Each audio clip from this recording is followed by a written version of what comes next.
तो hello aspirants, I hope आप सभी बहुत अच्छे हैं एंड उससे भी ज़्यादा अच्छी आपकी नीट प्रिपरेशन जर्नी होने वाली है। तो जैसा कि आप सभी जानते हैं, आज हम फिज़िक्स स्टार्ट करने वाले हैं और फिज़िक्स में भी हम सबसे पहले न्यूक्लियर फिज़िक्स स्टार्ट करने वाले हैं। और न्यूक्लियर फिज़िक्स में जैसा कि हम नाम से ही समझ पा रहे हैं, न्यूक्लियर फिज़िक्स अर्थात नाभिकीय भौतिकी। तो हमें नाभिक के बारे में विस्तार से अध्ययन करना है, ठीक है। तो न्यूक्लियर फिज़िक्स से हम ये समझे कि हमें न्यूक्लियर फिज़िक्स नाभिकीय भौतिकी के बारे में अच्छे से अध्ययन करना है। तो इसमें हमें नाभिक के बारे में अच्छे से डिटेल्ड स्टडी करनी है। और नाभिक हम जानते हैं, नाभिक से ही एक परमाणु का निर्माण होता है और परमाणु के अंदर ही नाभिक पाया जाता है।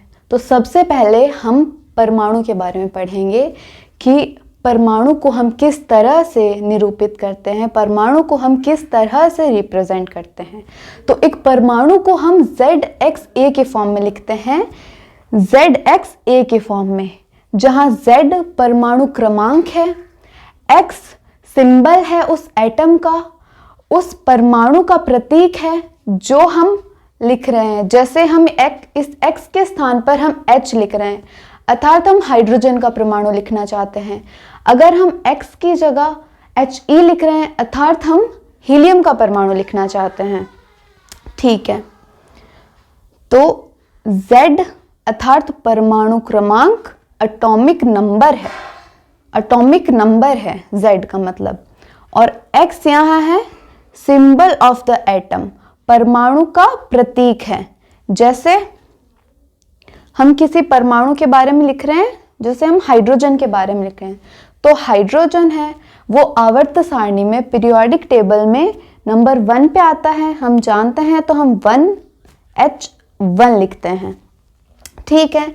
जहां 1 इसका परमाणु क्रमांक है, H इसका सिंबल है, इस एटम का, इस परमाणु का प्रतीक है, और 1 यहाँ इसकी द्रव्यमान संख्या है। ये चीज़ क्लियर हुई। इसके बाद हम बात करते हैं कि हमने एटॉमिक नंबर के बारे में जान लिया, हमने इसके सिंबल के बारे में जान लिया, और इसकी जो द्रव्यमान संख्या है उसका मान हम कैसे निकालेंगे। तो जो प्रोटॉनों की संख्या है, प्रोटॉनों की संख्या परमाणु के नाभिक में पाए जाने वाले प्रोटॉनों की कुल संख्या और न्यूट्रॉनों की कुल संख्याओं का योग ही द्रव्यमान संख्या कहलाती है। तो द्रव्यमान संख्या को हम प्रोटॉन तथा न्यूट्रॉन के योग से ज्ञात कर सकते हैं, P+N अर्थात प्रोटॉन और न्यूट्रॉन का सम, ठीक है। इसके आगे हम बात करते हैं, हमने इलेक्ट्रॉन किस प्रकार हम ज्ञात करेंगे। जितना परमाणु क्रमांक होगा उतनी ही संख्या इलेक्ट्रॉन की होगी, उतनी ही संख्या प्रोटॉन्स की होगी। तो हम न्यूट्रॉन संख्या कैसे फाइंड करेंगे, न्यूट्रॉन नंबर कैसे फाइंड करेंगे।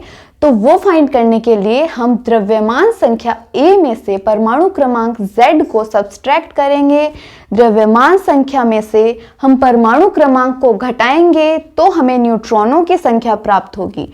तो न्यूट्रॉनों की संख्या प्राप्त करने के लिए हमें करना है A - Z। A द्रव्यमान संख्या है और Z परमाणु क्रमांक है, ठीक है।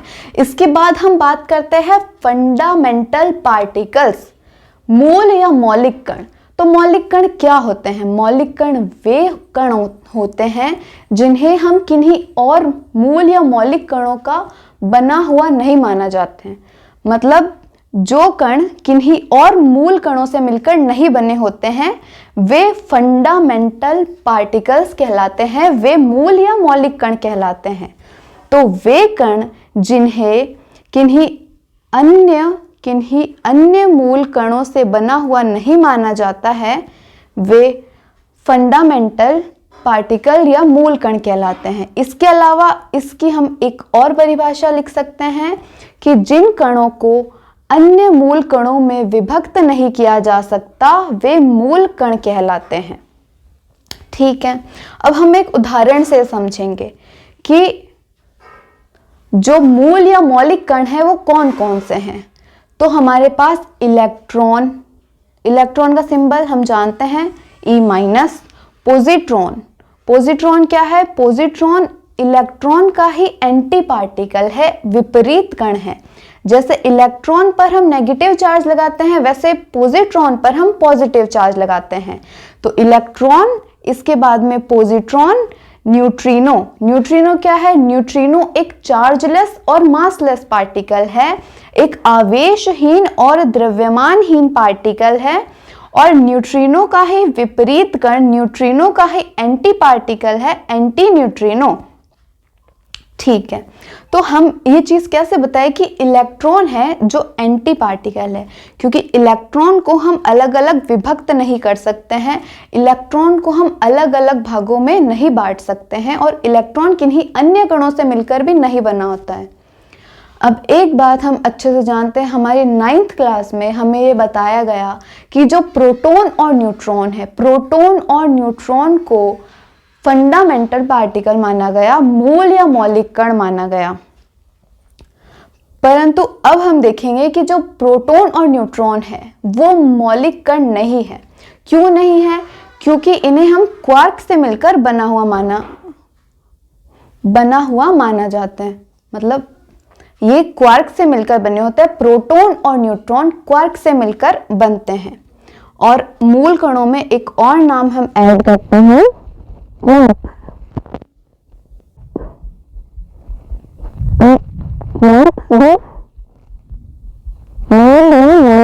होते हैं।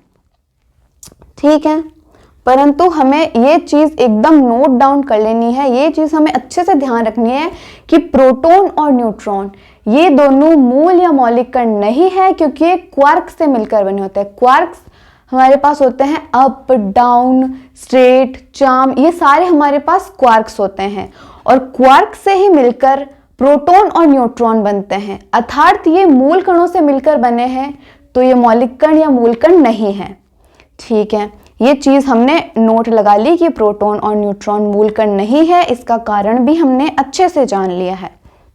इसके बाद हम बात करते हैं एक परमाणु की संरचना किस प्रकार की होती है, एक परमाणु को हम कैसे दर्शाते हैं।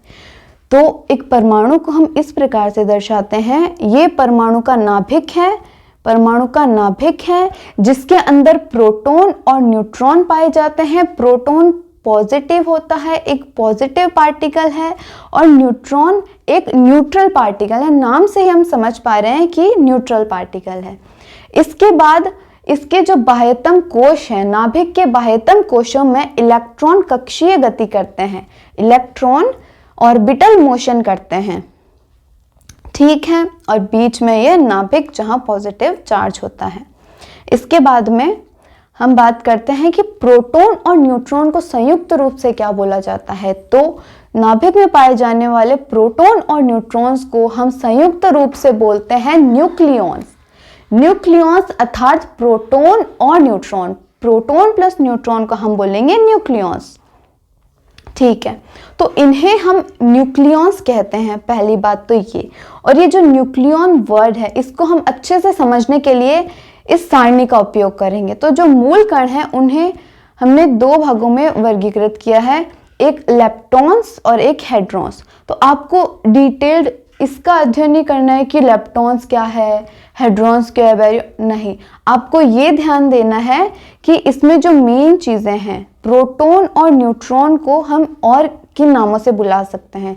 तो प्रोटॉन और न्यूट्रॉन को मिक्स में हम न्यूक्लियॉन्स बोलते हैं, हेड्रॉन्स बोलते हैं और बैरियॉन्स बोलते हैं। तो उसी के लिए हम इस सारणी का उपयोग करेंगे।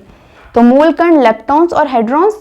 हेड्रॉन्स के दो भाग हैं, मेसॉन्स और बैरियॉन्स, और बैरियॉन्स के दो पार्ट होंगे जो कि है न्यूक्लियॉन्स और हाइपरॉन्स।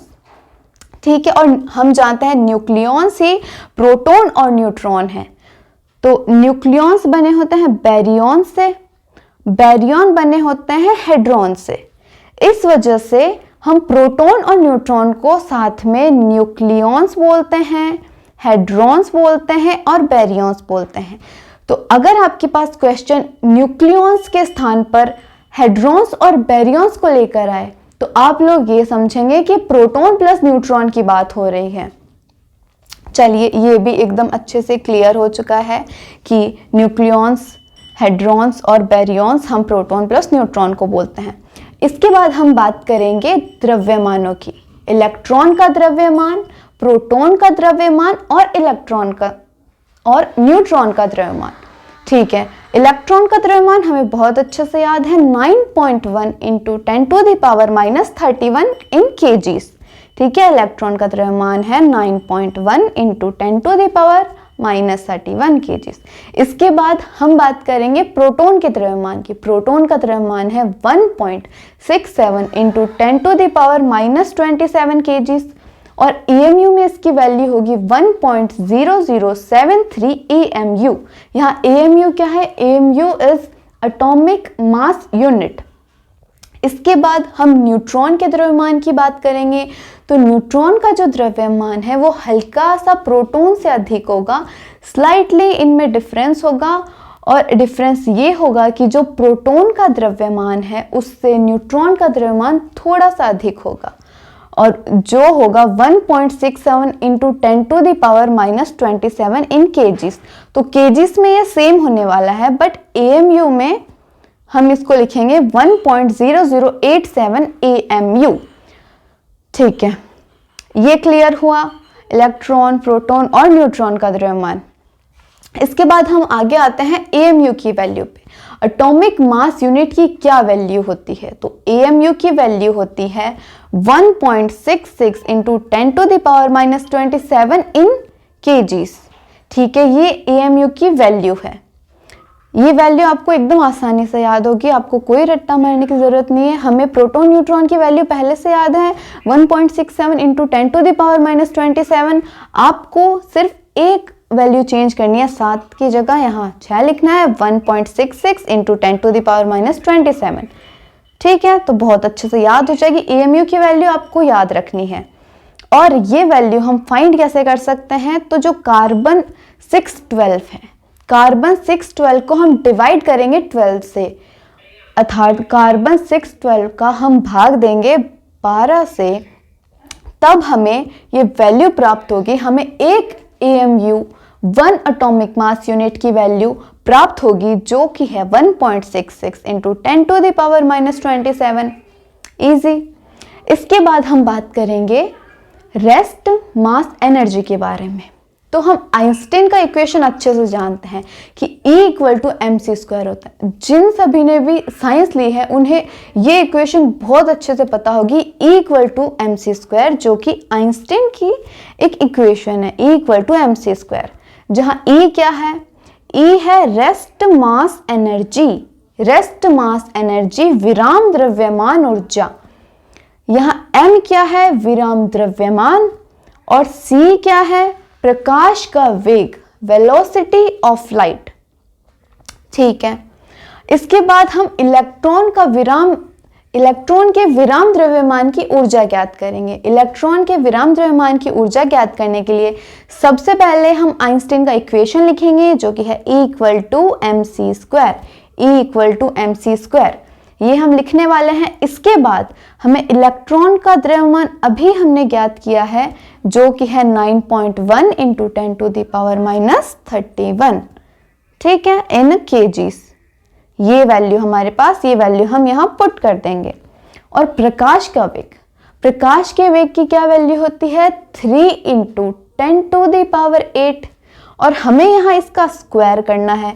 हमें यहाँ 3 इंटू 10⁸ का स्क्वायर करना है, जो आएगा 9 इंटू 10⁻16, 9 इंटू 10⁻16। और ये वैल्यू हम दोनों यहाँ पुट करने वाले हैं, ये दोनों वैल्यूज पुट कर दी हमने। इसके बाद हम कैलकुलेशन करेंगे, तब हमें ये वैल्यू मिलेगी 81.9 10⁻15, जो अप्रोक्सीमेट होगी 8.2 इंटू 10⁻14। ठीक है, इसके बाद हम बात करते हैं, हम इलेक्ट्रॉन वोल्ट से 1 इलेक्ट्रॉन वोल्ट से जब इसका इंटू करेंगे, जब इसको हम मल्टीप्लाई करेंगे 1 इलेक्ट्रॉन वोल्ट से, तो हमें वैल्यू प्राप्त होगी 5.1 इंटू 10⁵ इलेक्ट्रॉन वोल्ट। अब हमें इलेक्ट्रॉन वोल्ट में जो इसकी वैल्यू है वो मिल जाएगी। तो एट द एंड हमें जो आंसर मिलेगा वो होगा 0.51 मेगा इलेक्ट्रॉन वोल्ट। ठीक है, जो क्या है, जो कि है रेस्ट मास एनर्जी, विराम द्रव्यमान ऊर्जा। ठीक है, विराम द्रव्यमान ऊर्जा किसकी? विराम द्रव्यमान ऊर्जा इलेक्ट्रॉन की। तो इलेक्ट्रॉन की विराम द्रव्यमान ऊर्जा क्या है? 0.51 मेगा इलेक्ट्रॉन वोल्ट। चलिए, इसके बाद अब हम एक न्यूमेरिकल करने वाले हैं। न्यूमेरिकल जो है वो है 1 AMU के बराबर ऊर्जा, energy equivalent of 1 atomic mass unit. ठीक है, अर्थात जो एनर्जी है, अभी हमने आइंस्टीन की इक्वेशन देखी रेस्ट मास एनर्जी के लिए, वो थी E इक्वल टू mc²। तो सबसे पहले हम वो एनर्जी लिख लेते हैं, energy E equal to mc²। हमें यहाँ क्या दे रखा है? Energy equivalent of 1 atomic mass unit. हमें एनर्जी को 1 AMU के बराबर रखना है। तो साइड में हम लिख लेते हैं energy equivalent to 1 atomic mass unit, 1 AMU के इक्वल रखना है। तो चलिए हम इक्वल रख लेते हैं, जो कि होगी 1 AMU इंटू c²। ठीक है, ये होगी 1 AMU इंटू c²। तो जब हम इसका मल्टीप्लाई करेंगे, पहले हम 1 AMU की वैल्यू रख लेते हैं। अभी हमने एक एटॉमिक मास यूनिट की वैल्यू देखी थी, जो कि थी 1.66 into 10 to the power minus 27। क्या थे?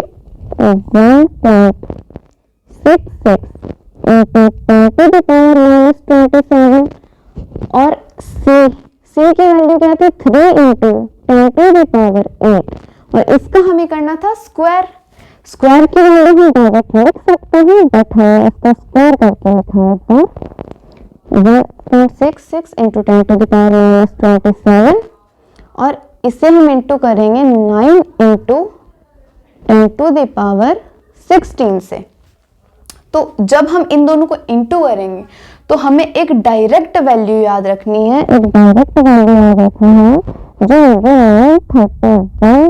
31.5 मेगा इलेक्ट्रॉन वोल्ट।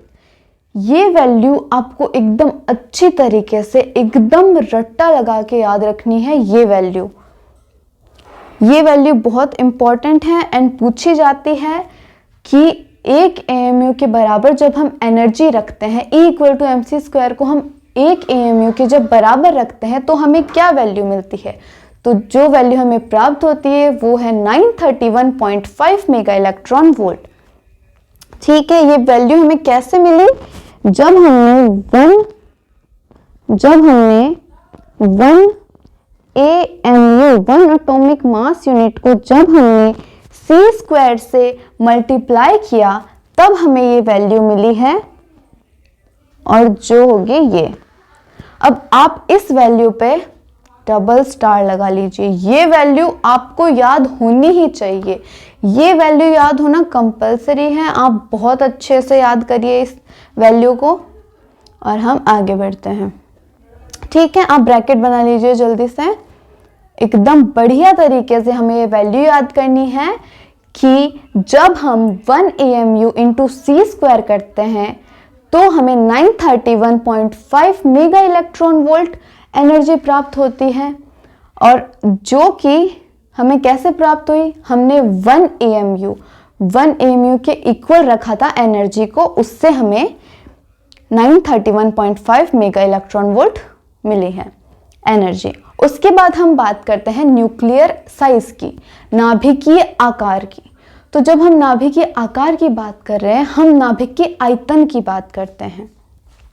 नाभिक का आयतन, तो नाभिक का जो आयतन होगा वो समानुपाती होगा द्रव्यमान संख्या के, अर्थात जो V है, V क्या है यहाँ? नाभिक का जो आयतन है वो किसके समानुपाती होगा? द्रव्यमान संख्या के, जिसे हम A से डिनोट करते हैं। तो V is proportional to A, V समानुपाती है A के। ठीक है, अब V नाभिक का आयतन क्या होगा? तो जैसे हम किसी गोले का आयतन फाइंड करना चाहते हैं, एक गोला बना लेते हैं, ये गोला है। ठीक है, अब इसकी हम देखेंगे रेडियस, इसकी रेडियस हम सपोज कर लेते हैं, हमने मानी इसकी रेडियस है small R, small R radius का है। तो एक गोला, एक ठोस गोले का आयतन होता है 4/3, एक ठोस और खोखले गोले दोनों का ही आयतन समान होता है, जो होता है 4/3 पाई आर क्यूब। यहाँ हमने रेडियस स्मॉल आर ली है तो हम 4/3 पाई आर क्यूब लिख रहे हैं, स्मॉल आर क्यूब लिख रहे हैं। अब जब हम नाभिक की बात कर रहे हैं तो हम आर जो त्रिज्या है उसे हम कैपिटल आर से डिनोट करते हैं, तो हमारे पास 4/3 पाई कैपिटल आर क्यूब प्राप्त होगा। तो बस यही चीज हमें देखनी है कि हमारे पास जो वॉल्यूम है, किसकी वॉल्यूम, एक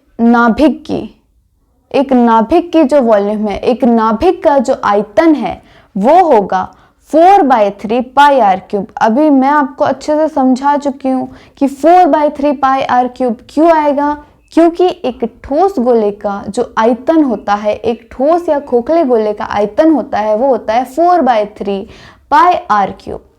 यहाँ आर क्या है, आर है रेडियस, आर है त्रिज्या, किसकी त्रिज्या, नाभिक की त्रिज्या, नाभिक की त्रिज्या है उसका क्यूब किया गया है, ठीक है। तो 4/3 पाई आर क्यूब जो है प्रोपोर्शनल, जो समानुपाती है, सेम चीज यहाँ समानुपाती है ए के।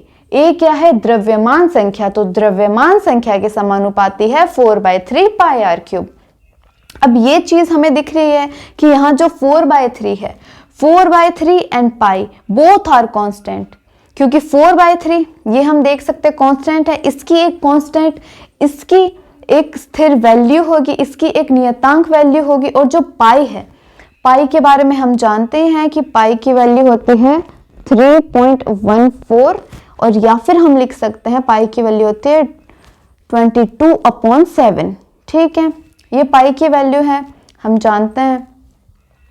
इसके बाद हम बात करते हैं, इसके बाद हम बात कर रहे हैं प्रोपोर्शनल के साइन के बारे में, कि ये जो प्रोपोर्शनल का साइन है, इसके बाद हमने ए लिखा है, और जो 4/3 और पाई आर क्यूब है इसमें हमने 4/3 और पाई को कांस्टेंट रखा है, और जिनकी वैल्यू कांस्टेंट है भी, 4/3 कांस्टेंट है, पाई भी कांस्टेंट है।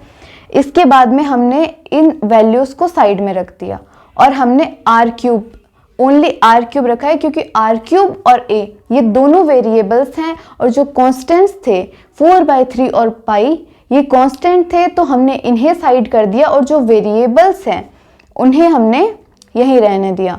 तो जो आर क्यूब है ये एक वेरिएबल है, इसे हमने लिख लिया आर क्यूब, और इससे हमने समानुपाती किया ए के समानुपाती होने के बाद हमने समानुपाती जो नियतांक है, जो समानुपाती का चिन्ह है, इसके दूसरी तरफ हमने क्यूब को भेज दिया। जो क्यूब को हम अगर दूसरी साइड भेजते हैं, जिस तरह x² और इस साइड हमने 4 लिखा है, तो जब हम इक्वल टू के साइन के दूसरी ओर ले जाते हैं तो रूट आता है और इसकी वैल्यू हमें 2 मिलती है। उसी तरह जब हम क्यूब करते हैं किसी वैल्यू का, सपोज इस साइड 8 है, तो इस साइड हमें 8 की पावर 1/3 मिलेगी। 1/3 का मतलब है क्यूब रूट मिलेगा 8 का, जो कि होता है 2, ठीक है। अब ये बात भी हमें अच्छे से समझ आ गई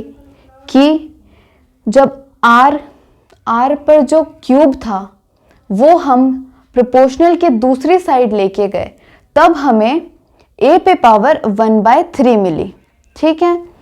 तो इसके बाद में हमें क्या इक्वेशन मिली, r is proportional to, r क्या है, रेडियस ऑफ न्यूक्लियस, नाभिक की जो त्रिज्या है वो समानुपाती है द्रव्यमान संख्या और इसके ऊपर 1/3, अर्थात द्रव्यमान संख्या के क्यूब रूट के समानुपाती है। इसके बाद हम ये प्रोपोर्शनल का साइन हटाएंगे, समानुपाती स्थिरांक हटाएंगे, और हम ये बात जानते हैं कि जब हम ये समानुपाती का चिन्ह हटाते हैं तब हमें एक नियतांक प्राप्त होता है। तो जब हम r और a पे पावर 1/3 के बीच ये प्रोपोर्शनल का साइन जब हटा देंगे, तब हमें एक नियतांक प्राप्त होगा, हमें एक स्थिरांक प्राप्त होगा जो कि है आर नॉट प्राप्त होगा। ठीक है, तो R equal to R naught A पे पावर 1/3 एज इट इज रहेगा। तो अब हमें यहाँ पे ब्रैकेट बना लेना है क्योंकि ये मेन वैल्यू है R equal to R naught A पे पावर 1/3। इसके बाद में जो R नॉट है, तो R नॉट की वैल्यू अप्रोक्सीमेट होती है जो 1.2 फर्मी या फिर 1.4 फर्मी के बराबर होती है। 1.2 फर्मी या फिर 1.4 फर्मी फर्मी के इक्वल होती है ये। इसके बाद हम बात करते हैं इनके बीच ग्राफ्स की।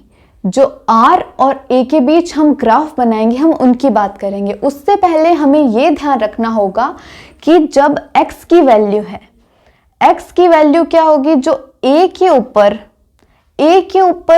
जो भी A के ऊपर अगर स्क्वायर है या फिर A की पावर 1 है, तो A के ऊपर जो भी पावर होगी उसके अकॉर्डिंग हम ग्राफ बनाने वाले हैं। अगर A की पावर x है, हमने माना A की पावर पहले x है और x इक्वल टू 1 है।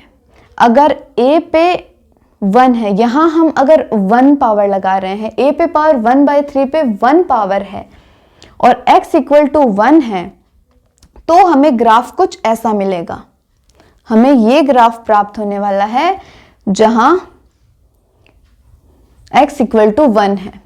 दूसरी बात, जब x की वैल्यू 1 से छोटी होगी, जब x की वैल्यू 1 से कम होगी, तब हमें ग्राफ कुछ इस प्रकार मिलेगा। ग्राफ हमें x अक्ष की ओर झुका हुआ दिखाई देगा। ये x अक्ष है, ये y अक्ष है और ग्राफ यहां से स्टार्ट होगा, उसके बाद में ये x अक्ष की ओर झुकता हुआ दिखाई देगा। कब? जब x की वैल्यू छोटी है 1 से। तीसरी बात, जब x की वैल्यू बड़ी होगी, 1 से 2 हो, 3 हो, जो भी वैल्यू होगी, जब 1 से बड़ी होगी x की वैल्यू, तो ग्राफ ऊपर की ओर उठता हुआ दिखाई देगा। y अक्ष की ओर ऊपर की ओर हमें उठता हुआ दिखाई देगा। ठीक है, तो ये 3 कंडीशन आपको क्लियर होनी चाहिए कि जब x इक्वल टू 1 है तो हमें एक स्ट्रेट लाइन मिलेगी। स्ट्रेट लाइन मिलेगी जो ओरिजिन से पास होगी। ओरिजिन ये मूल बिंदु से होती हुई जाएगी एक स्ट्रेट लाइन। जैसे y इक्वल टू x का ग्राफ होता है, हम जानते हैं मूल बिंदु से होके जाता है। उसी प्रकार से जब x इक्वल टू 1 होगा तो हमें एक स्ट्रेट लाइन मिलेगी। उसके बाद में जब x इज लेस देन 1 होगा तो हमें x अक्ष की ओर झुकती हुई कर्व्ड रेखा प्राप्त होगी।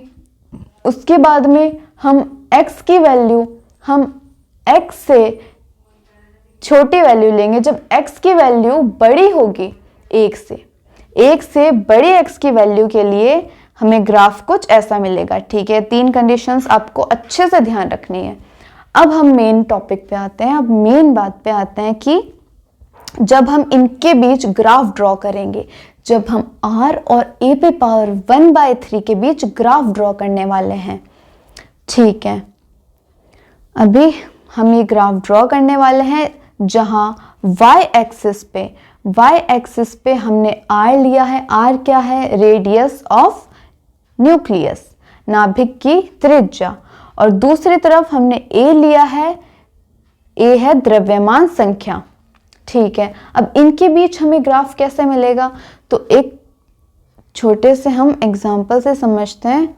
आप ये जो वैल्यू है, जो वैल्यू हमें x एक्सिस पे मिलेगी, जो वैल्यू हमें x एक्सिस पे मिल रही है a की वैल्यू, जैसे यहाँ a है तो a के इक्वल रखना है आपको। a के इक्वल रखना है a पे पावर 1/3 को।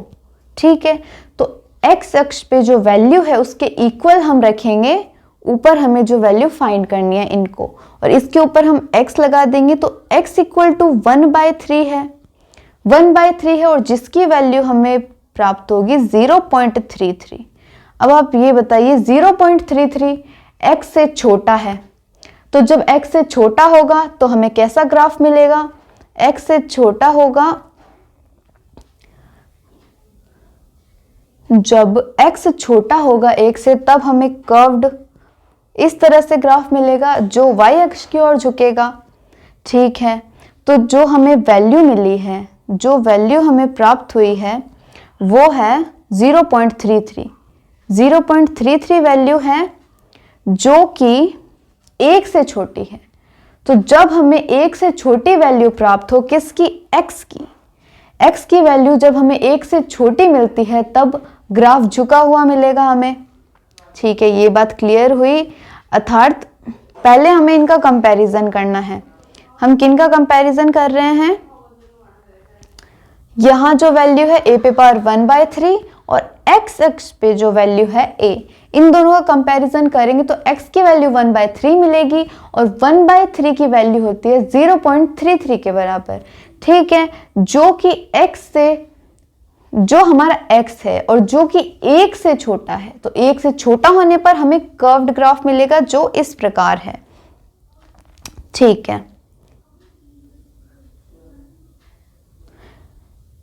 इसके बाद हम बात करते हैं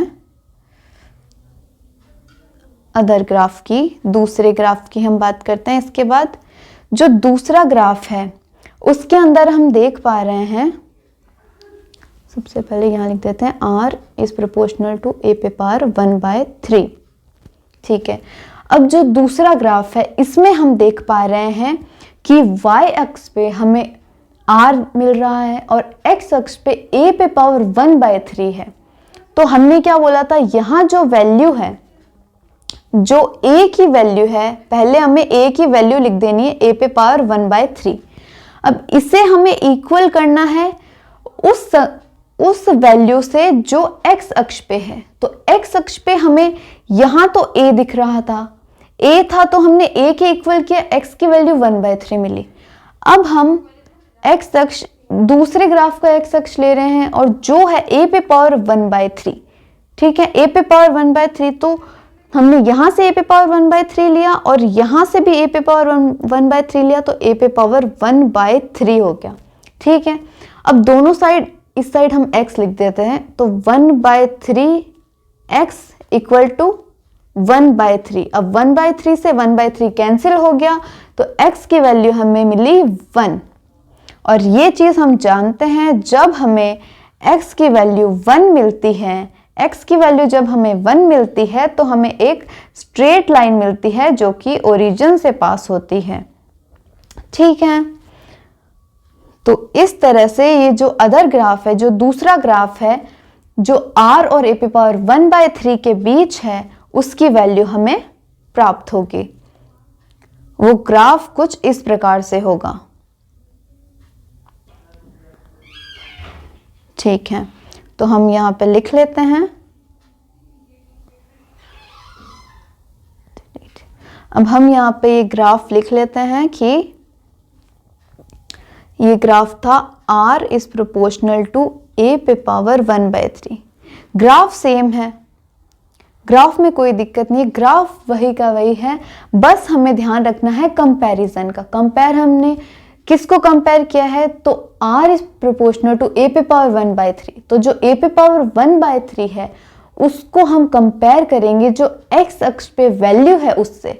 तो पहले x अक्ष पे a था, हमने वो कंपेयर किया। दूसरी बार x अक्ष पे a पे पावर 1/3 था तो इससे कंपेयर किया, तो x इक्वल टू हमें 1 मिला और उसी तरह से हमने ये ग्राफ बना दिए। ठीक है, अब हम तीसरी बात करते हैं। अब हम दूसरे ग्राफ की बात करते हैं, जो ग्राफ है v और a के मध्य। सबसे पहले हमने देखा था कि जो नाभिक का आयतन है वो द्रव्यमान संख्या के समानुपाती है। v is proportional to a, v समानुपाती है a के। तो पहले लिख लेते हैं v समानुपाती है a के। ये हम पहले पढ़ चुके हैं। v क्या है? नाभिक का आयतन है। a क्या है? द्रव्यमान संख्या है। और ये दोनों एक दूसरे के समानुपाती है। अब हम इनके बीच ग्राफ बनाने वाले हैं, इनके बीच ग्राफ ड्रॉ करने वाले हैं। तो y अक्ष पे हमने लिया है v को, x अक्ष पे हमने लिया है a को। v क्या है?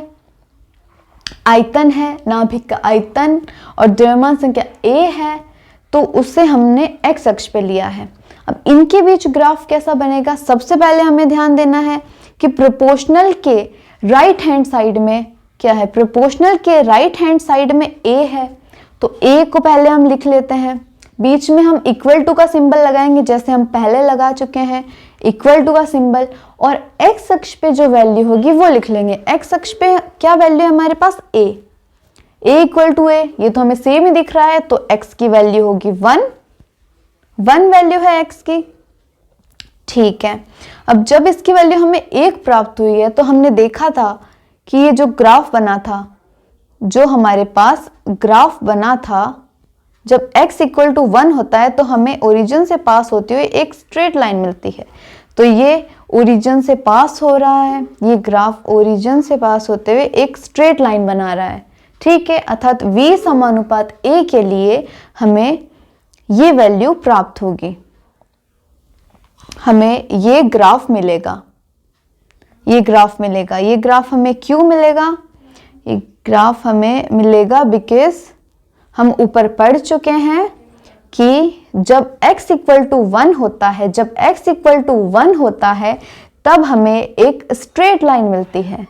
ठीक है, तो यहाँ भी सेम कंडीशन थी, जहाँ v प्रोपोर्शनल a था, हम फिर से लिख लेते हैं कि v प्रोपोर्शनल टू a, जो वो है वो प्रोपोर्शनल है, वो समानुपाती है a के, वहाँ एक है, हमने इसी के अनुसार ये ग्राफ बनाया है। v समानुपाती a, v समानुपाती है a के। चलिए, बहुत बढ़िया। एंड आई होप आपको भी बहुत अच्छे से समझ आ रहा होगा कि ये ग्राफ क्यों बना है, क्योंकि यहाँ x इक्वल टू 1 था। चलिए, बहुत बढ़िया। इसके बाद हम बात करेंगे न्यूक्लियर रेडियस की, नाभिकीय त्रिज्या की, और एटॉमिक रेडियस की, परमाणुवीय त्रिज्या, nuclear radius and atomic radius. ठीक है, अब जब हम त्रिज्या की बात कर रहे हैं तो सबसे पहले हम बात करते हैं परमाणुवीय त्रिज्या की। ये परमाणु है, और ये परमाणु की त्रिज्या हम जानते हैं कि एंगस्ट्रॉम कोटि की होती है। एंगस्ट्रॉम की वैल्यू होती है 10 की घात -10 मीटर, 10 की घात -10 मीटर, माइनस में, तो सोचिए कितनी छोटी वैल्यू होगी। फिर हम बात करते हैं नाभिक। तो नाभिक की जो त्रिज्या होगी, नाभिक की त्रिज्या होती है वो फर्मी कोटि की होती है, फर्मी रेंज की होती है, जो कि होती है 10 की घात -15। तो जो परमाणु की त्रिज्या होगी, जो परमाणु की त्रिज्या होगी, वो होगी एंगस्ट्रॉम कोटि की, जो 10 की घात -10 है, और जो नाभिक की त्रिज्या होगी वो फर्मी कोटि की होगी, जो 10 की घात -15 मीटर है। ठीक है, अर्थात नाभिक कितना छोटा है कि 10 की घात -15 मीटर है, फर्मी कोटि की है। ठीक है, तो ये टॉपिक अच्छे से क्लियर हुआ कि नाभिकीय एवं परमाणुवीय त्रिज्या, और इन दोनों की जो वैल्यू है, फर्मी 10 की घात -15 और उसके बाद में एंगस्ट्रॉम 10 की घात -10 मीटर है। ठीक है, इसके बाद हम बात करते हैं न्यूक्लियर डेंसिटी या नाभिकीय घनत्व। नाभिकीय घनत्व, अब घनत्व के बारे में हम जानते हैं कि घनत्व क्या होता है। घनत्व होता है द्रव्यमान बट्टे आयतन, द्रव्यमान बट्टे आयतन। ये बात हम अच्छे से जानते हैं कि घनत्व द्रव्यमान बट्टे आयतन होता है। तो अभी यहाँ हमें किसका द्रव्यमान चाहिए? यहाँ हमें चाहिए नाभिक का, नाभिक का द्रव्यमान चाहिए। अब नाभिक के अंदर प्रोटॉन और न्यूट्रॉन दोनों होते हैं, तो हमें प्रोटॉन प्लस न्यूट्रॉन दोनों का हमें द्रव्यमान चाहिएगा, मतलब दोनों का योग करके फिर हमें उनका द्रव्यमान लिखना है। उसके बाद में द्रव्यमान संख्या, उसके बाद में द्रव्यमान संख्या से हमें इंटू करना है और उसे डिवाइड करना है वॉल्यूम से, उसे हमें डिवाइड करना है आयतन से, आयतन नाभिक के आयतन से।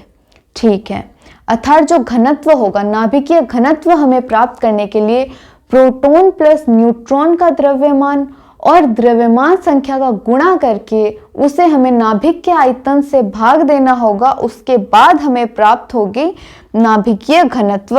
नाभिकीय घनत्व को हम रो से रिप्रेजेंट करते हैं, रो से हम रिप्रेजेंट करेंगे घनत्व को। और जहाँ ये P+N का द्रव्यमान है, प्रोटॉन और न्यूट्रॉन के योग का जो द्रव्यमान है, प्रोटॉन का अलग द्रव्यमान होगा, न्यूट्रॉन का अलग द्रव्यमान, जो हम पहले देख चुके हैं, उन दोनों का हमें सम करना है, दोनों का हमें योग करना है और उसके बाद में हमें एक वैल्यू प्राप्त होगी। तो वो हम सपोज करते हैं, लेट P+N का जो मास है वो है mp। mp हमने लेट किया, हमने माना है कि जो mp है वो प्रोटॉन प्लस न्यूट्रॉन का द्रव्यमान है। ठीक है, सिंपल। इसके बाद में हम द्रव्यमान संख्या को लिखेंगे। तो हम जानते हैं कि द्रव्यमान संख्या वो हम a से लिखते हैं, तो हमने a भी लिख लिया। इसके बाद में जो आयतन है, जो नाभिक का आयतन है, उसे हम v से लिखते हैं। तो हमने पूरा लिख लिया, रो जो नाभिकीय घनत्व है equal to mp proton plus neutron का द्रव्यमान, a द्रव्यमान संख्या और v जो कि नाभिक का आयतन है। ठीक है, बहुत अच्छे से हम लिख चुके हैं। इसके बाद में हम पहले पढ़ चुके हैं कि जो आयतन है, जो नाभिक का आयतन है वो होता है 4/3 पाई r cube, pi capital R cube. उसके बाद में हमने उससे पहले भी पढ़ा था कि जब हमें नाभिक का आयतन ज्ञात करना है, जब हमें नाभिकीय आकार ज्ञात करना था, तो पहले हमने नाभिकीय आयतन लिया और नाभिकीय आयतन को हमने द्रव्यमान संख्या के समानुपाती रखा। ठीक है, उसके बाद में ही हमने आयतन की बात की। तो हमने नाभिकीय जो आयतन था उसे द्रव्यमान संख्या के समानुपाती रखा और उसके बाद में ये समानुपाती का स्थिरांक हमने हटा दिया। जब समानुपाती का स्थिरांक हम हटाते हैं तो इक्वल टू का साइन आता है और इक्वल टू का साइन जब आता है तब हमें एक स्थिरांक प्राप्त होता है। जैसे कि हमने लास्ट में r is proportional to a पे पावर 1/3 था, वहां हमने r equal to r0 a पे पावर 1/3 किया, तो r0 हमें एक स्थिरांक प्राप्त हुआ जिसकी वैल्यू 1.2 फर्मी या 1.4 फर्मी के रेंज की थी। उसी तरह यहाँ जब v प्रोपोर्शनल टू a है तो हमने v equal to v0 a लिखा। यहाँ हमें एक नियतांक मिला, एक स्थिरांक मिला जो कि है v0। तो ये वैल्यू हमने यहाँ पुट की, ये वैल्यू हमने यहाँ रख दी, जहाँ v था उसके स्थान पर हमने ये रखा तो हमें ये वैल्यू मिली। ठीक है, अब rho equal to mp into a था और अपॉन में अब v0 a आ गया, तो a से a कैंसिल हो जाएगा और इसके बाद हमें मिलेगा mp और v0।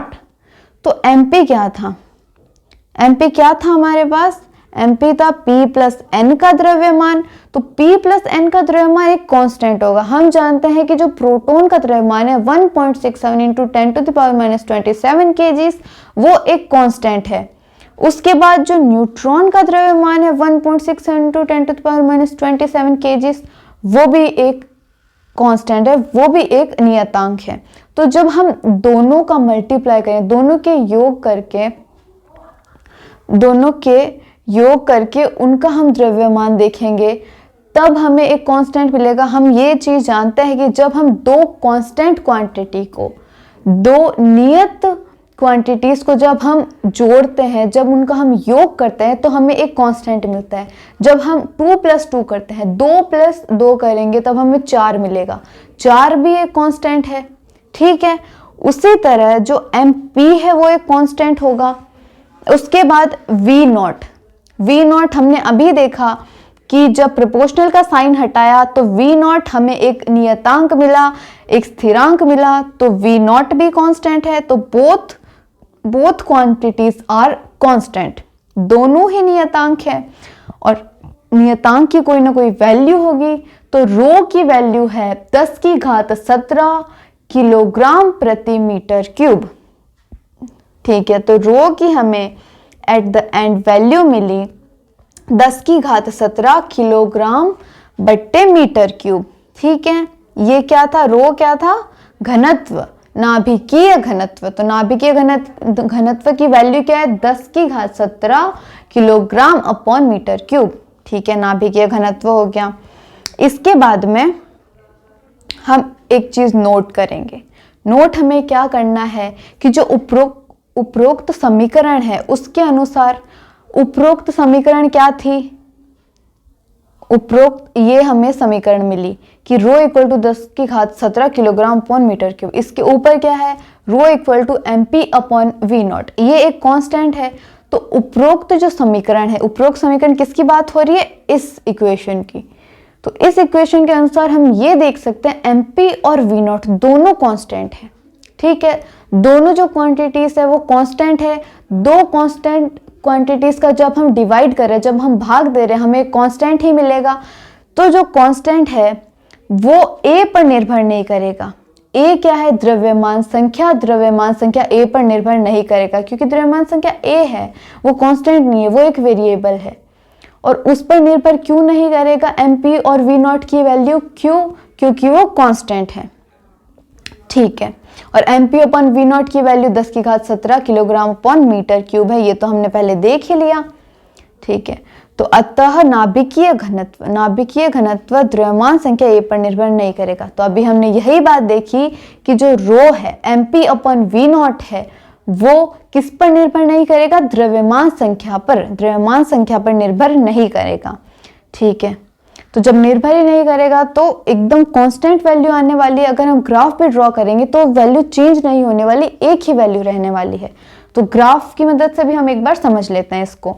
हमने y एक्सिस पे रो को रखा है, नाभिकीय घनत्व को रखा है, और a द्रव्यमान संख्या को हमने x अक्ष पे रखा है। अब जब हमारे पास रो की वैल्यू कांस्टेंट है, रो की वैल्यू 10 की घात 15 किलोग्राम अपॉन मीटर, 10 की घात 17 किलोग्राम अपॉन मीटर क्यूब है, अर्थात एक कांस्टेंट वैल्यू है, एक वैल्यू सेम रहने वाली है। तो x पे एक ही हम कोई भी वैल्यू दे दें, एक स्थान पर हम 1 रखें, 2 रखें, 3 रखें, 4, 100 रखें, कोई भी वैल्यू रखें, तो ये रो की वैल्यू चेंज नहीं होने वाली, रो की वैल्यू सेम रहने वाली है। सेम क्या रहने वाली है, 10 की घात 17 किलोग्राम अपॉन मीटर क्यूब, ये वैल्यू हमारे पास रहने वाली है।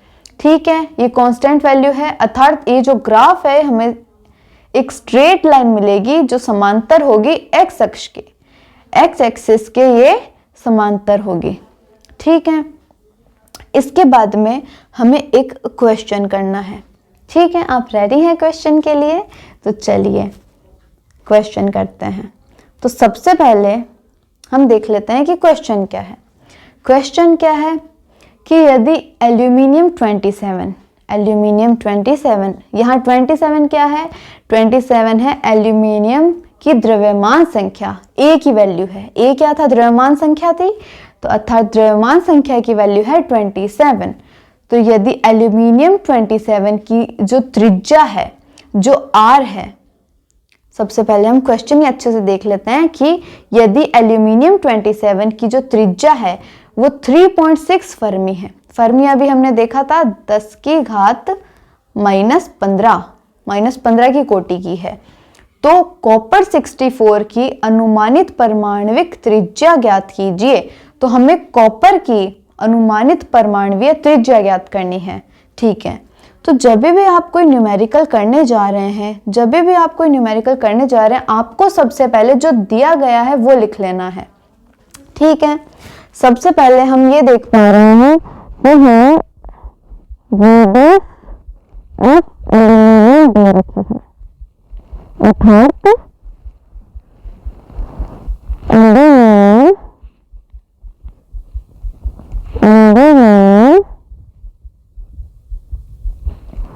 एल्यूमिनियम को त्रिज्या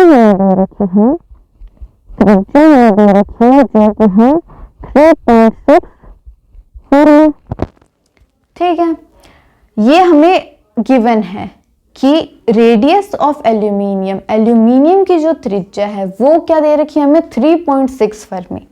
इसके बाद हम बात करते हैं कि जो ये 27, अभी मैंने बताया जो 27 है एल्यूमिनियम के ऊपर जो 27 है, हमने पहले देखा कि ZX A के फॉर्म में लिखते हैं। तो यहाँ जो ऊपर है, ये जो एल्यूमिनियम 27 है, तो ऊपर जो 27 है वो A की वैल्यू है, वो द्रव्यमान संख्या की वैल्यू है। ठीक है, तो सबसे पहले हम ये भी लिख लेते हैं जो हमें गिवन है। गिवन पहले था रेडियस ऑफ एल्यूमिनियम, वो हम लिख चुके हैं। उसके बाद हम द्रव्यमान संख्या भी लिख लेंगे जो हमें दे रखी है। तो द्रव्यमान संख्या क्या है द्रव्यमान की संख्या को पहले ए रखेंगे, ठीक है। ऐसे मतलब तो हमें पता चला कि एल्यूमीनियम की द्रव्यमान संख्या है। अगर हम लिख लेते हैं एल्यूमीनियम के द्रव्यमान संख्या, एल्यूमीनियम के द्रव्यमान संख्या जो क्या दे रखी है 27। उसके बाद अब कॉपर की भी द्रव्यमान संख्या हमें दे रखी है जो कि है 64। लेकिन यहाँ देख सकते हैं कि कॉपर की जो द्रव्यमान संख्या है, जो मास नंबर है कॉपर का, वो है 64, वो भी हमें गिवन है, तो हम ये भी लिखने वाले हैं, ठीक है। अब हमने एल्यूमिनियम की द्रव्यमान संख्या लिख ली है। एल्यूमिनियम की द्रव्यमान संख्या क्या है 27 है एल्यूमिनियम की द्रव्यमान संख्या या मास नंबर। फिर हमें कॉपर का भी हमें मास नंबर दे रखा है, कॉपर की भी हमें द्रव्यमान संख्या दे रखी है। जो कॉपर है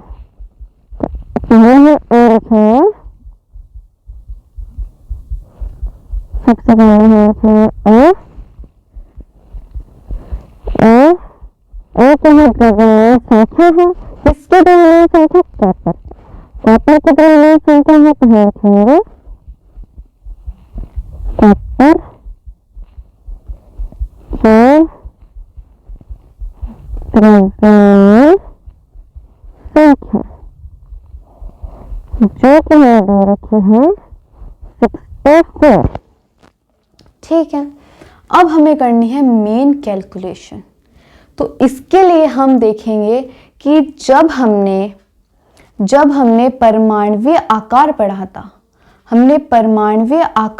था, तो सबसे पहले हमने क्या किया था, सबसे पहले हमने किया था कि जो नाभिक का आयतन है V, उसे हमने समानुपाती किया था A के, ठीक है। इसके बाद में हमने V की वैल्यू लिखी थी 4/3 पाई कैपिटल R क्यूब, इसको समानुपाती किया था हमने A के।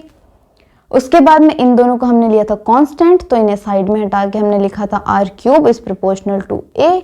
तो अब हम करेंगे R is proportional to A पे पावर 1/3। अब हमें मेन ये चीज चाहिए, ठीक है, हमें मेन ये इक्वेशन चाहिए कि R इक्वल टू A पे पावर 1/3, ये हमें यहाँ रखना है, ठीक है, ये हमें इस क्वेश्चन में रखना है टू फाइंड द आंसर। चलिए, तो हमें मेन चीज क्या रखनी है, R is proportional to A पे पावर 1/3 या R इक्वल टू A पे पावर 1/3। अब ये फाइंड करने के लिए हमारे पास R की दोनों वैल्यू होनी चाहिए। तो R की एक वैल्यू हमारे पास है, कौन सी, RAL। तो एल्यूमिनियम की त्रिज्या हमारे पास है, ठीक है। तो पहले हम लिख देते हैं जो हमें फाइंड करना है। क्या फाइंड करना है, हमें फाइंड करना है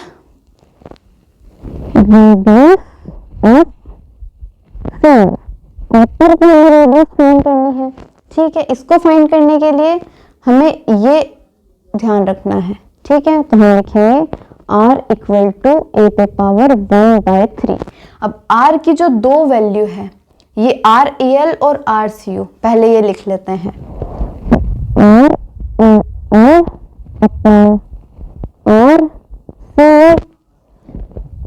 ठीक है। इससे हम इक्वल करेंगे A पे पावर 1/3। अब A की भी हमारे पास दो वैल्यू है, क्या है हमारे पास, दो वैल्यू है AL। अब जैसे रेडियस ऑफ AL है, एल्यूमिनियम की जो त्रिज्या है उससे बराबर रखना है एल्यूमिनियम की द्रव्यमान संख्या। ऐसे नहीं आप उल्टा सीधा करते हैं कि कॉपर की जो त्रिज्या है उससे एल्यूमिनियम के द्रव्यमान संख्या के साथ रखते हैं, नहीं।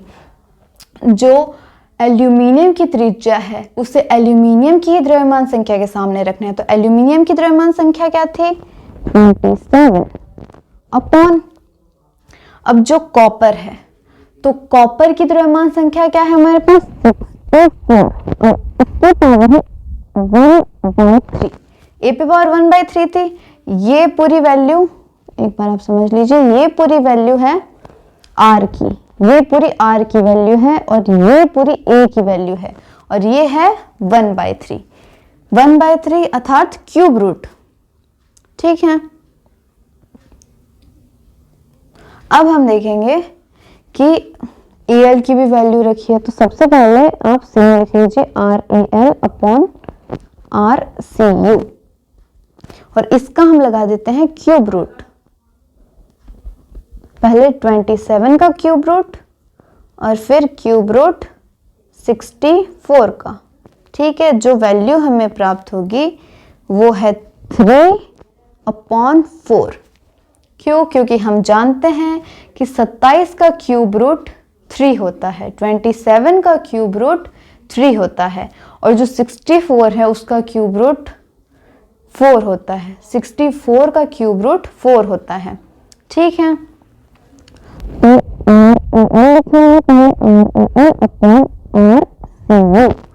Equal to 3/4। अब हमें वैल्यू किसकी फाइंड करनी है? RCU की, रेडियस ऑफ कॉपर हमें फाइंड करना है। तो RCU को हम इस साइड ले जाते हैं। ठीक है, एक साइड हम लिख लेते हैं radius of aluminium equal to 3/4 into radius of copper. ठीक है, अब साइड में ही हम लिख लेते हैं कि रेडियस ऑफ जो एल्यूमिनियम है इससे हम इंटू करते हैं। जब हम 3/4 को अदर साइड ले जाएंगे तो वो हो जाएगा 4/3, 4/3 इक्वल टू RCU। तो अब हमें रेडियस ऑफ कॉपर, जो कॉपर की त्रिज्या है, वो हमें प्राप्त हो जाएगी। अब हमें रेडियस ऑफ एल्यूमिनियम दे रखी है, एल्यूमिनियम की हमें त्रिज्या दे रखी है जो है 3.6 इंटू 4/3। ठीक है, 4/3 और RCU हम रख चुके हैं और इसके बाद में हम इन दोनों को कट करेंगे जो कि आएगा 1.2। जो वैल्यू है 1.8 इंटू 4 और 4 तो ठीक से लिख देते हैं 1.2 और जब हम इन दोनों का इंटू करेंगे तब हमें वैल्यू मिलेगी 4.8 RCU, रेडियस ऑफ कॉपर। तो रेडियस ऑफ कॉपर हमें क्या मिली? Radius of copper equal to 4.8। ठीक है, चलिए बहुत अच्छे। तो ये हमें आंसर मिल चुका है। कॉपर की जो त्रिज्या है, कॉपर की जो रेडियस है हमें मिली है 4.8। ठीक है, आंसर हमें मिल चुका है। बढ़िया। अब हम देखेंगे कि जो क्वेश्चन है उसका भी हम आंसर निकाल चुके हैं। हमें क्या फाइंड करना था कि हमें एल्यूमिनियम की त्रिज्या दे रखी है 3.6, कॉपर की हमें त्रिज्या याद करनी है, कॉपर की त्रिज्या हमें मिल गई RCU इक्वल टू 4.8। ठीक है, तो आज का हमारा लेक्चर यहीं समाप्त होता है।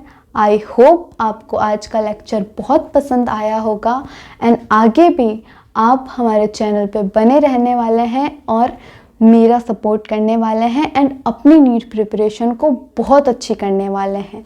और फिज़िक्स में हम एकदम अच्छे से प्रिपरेशन करने वाले हैं। फिज़िक्स में एकदम हमें अपना 100% देना है। ठीक है, एंड आज मैं आशा करती हूँ ये वीडियो आपको बहुत पसंद आएगी। आप सभी लाइक करेंगे, कमेंट करेंगे एंड शेयर करेंगे। Thank you so much.